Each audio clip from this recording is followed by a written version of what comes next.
Hai guys, Assalamualaikum dan salam sejahtera. Selamat datang ke YouTube channel saya. Anda bersama saya Azri. Ya, dah lama dah sebulan dah aku tak buat video sebab aku prepare untuk exam STPM SEM 1. Alhamdulillah dah habis dan aku akan masuk SEM 2 nanti. Dan kali ni aku akan buat video pasal detik-detik mencarikan hampir bubar.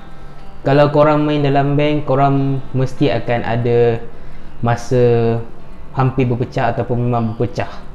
Tak kira lah bandmate mati ke atau apa-apa sebab dalaman, sememangnya akan berlaku perpecahan kalau tak ada semangat dalam band tu. Dan Metallica pun tak terkecuali juga daripada masalah ni, dan mereka dah hampir terbubar 3 kali. Hampir terbubar 3 kali sepanjang Metallica ada. By the way, kalau korang baru di YouTube channel ni, selamat datang. Saya akan cakap pasal Metallica, Megadeth, Joran Metal dan Rock. So jangan lupa untuk like, share, subscribe dan tekan butang loceng kalau korang tak terlepas video yang akan datang. So ya, hari ini aku akan cakap pasal detik-detik Metallica hampir terbubar. So, tak buang masa, let's get started.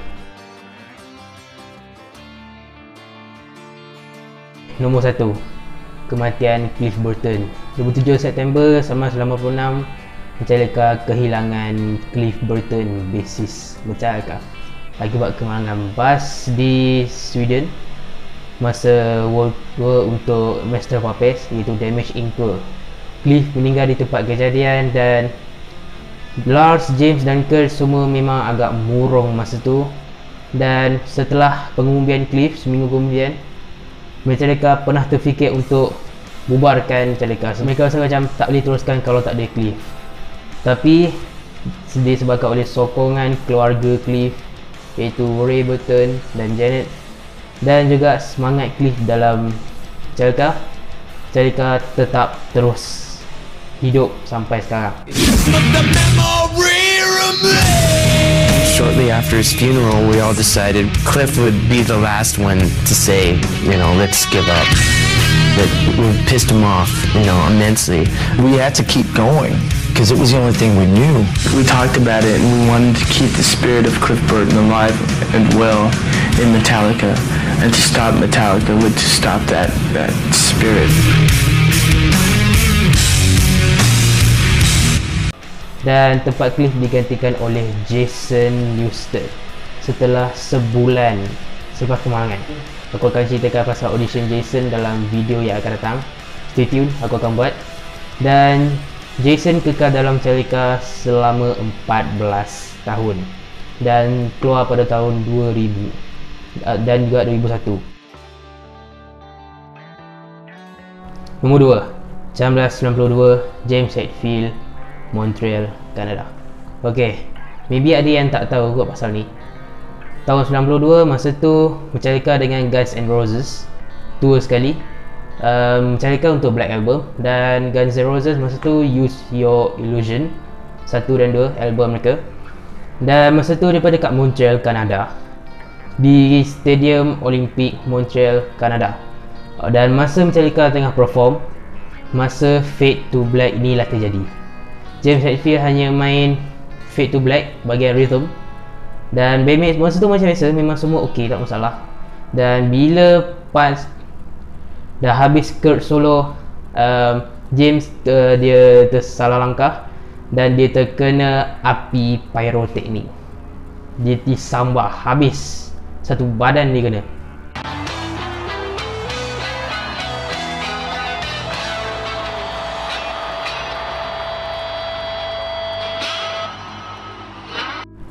Gitar dia semua dah, tali semua dah cair masa tu, sebab suhu dia agak tinggi, hampir 3000 darjah Celsius. Kau bayangkan panas tak panas, memang agak panas masa tu.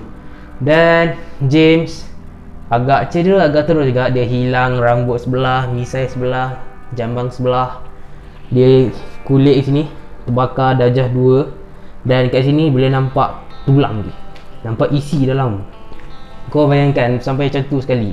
James Hetfield looks like that torch that they carry up the stairs to light the Olympic fire. So I'm burnt, all my arm, my hand completely down to the bone.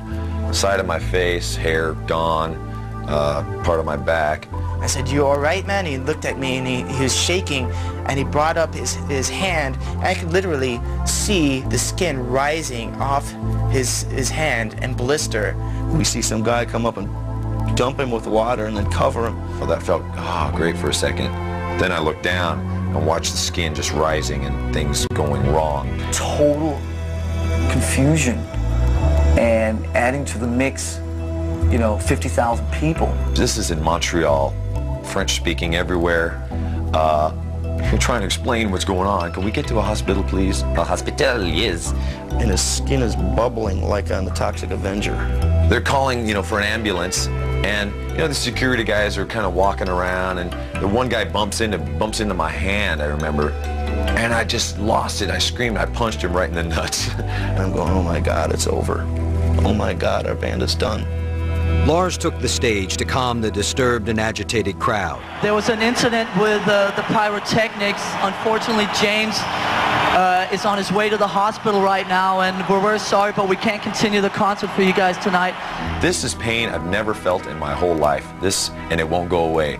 I'm freaking at this point, Anxiety, we got to get moving. We got him into ER. The doctors and nurses there were great. They cut off his rings, his fingers were swelling. It was not a pretty sight. Because with the pain he was still going through and the unknown future that this was pointing the way to, one of his first thoughts was getting a replacement guitar guy to make sure the tour didn't have to stop. James had sustained second and third degree burns to his left hand and both arms. He had stepped into a 12-foot-high, 3,200-degree tower of flame and survived. His future with the band was uncertain at best. Dan masa tu Metallica takut kalau James mati masa tu. Korang bayangkan, James dah keadaan teruk macam tu, habis, tangan dia habis terbakar, dengan sebelah ni tak ada. Memang agak teruk kat masa tu. Dan James pun dibawa ke hospital, dan setelah mendapatkan rawatan dia selamat, memang selamat. Dan dia pulih dan dia berjaya, dia dah keluar dari hospital. Dan James boleh nyanyi tapi tak boleh main gitar. Jadi tempat dia digantikan oleh John Marshall. John Marshall yang gantikan James masa tahun 86. Dia lah John Marshall, gitar technician Metallica dulu. Dia diupah sekali lagi dan dia main gitar untuk bahagian James untuk 2 ke 3 minggu, 2-3 minggu macam tu. Dan James dah pulih dan dia main gitar macam biasa semula setelah tu. Dan sememangnya kalau James mati masa tu memang dah terbubar Metallica masa tu, sebab James sangat penting buat Metallica. Walaupun Lars lah yang penubuh Metallica, dia yang bagi nama semua, dan nama dia juga dalam songwriting kredit yang paling banyak, 113 daripada 115 lagu. Tapi James sangat-sangat penting buat Metallica bagi aku. Bagi aku James yang paling penting buat Metallica.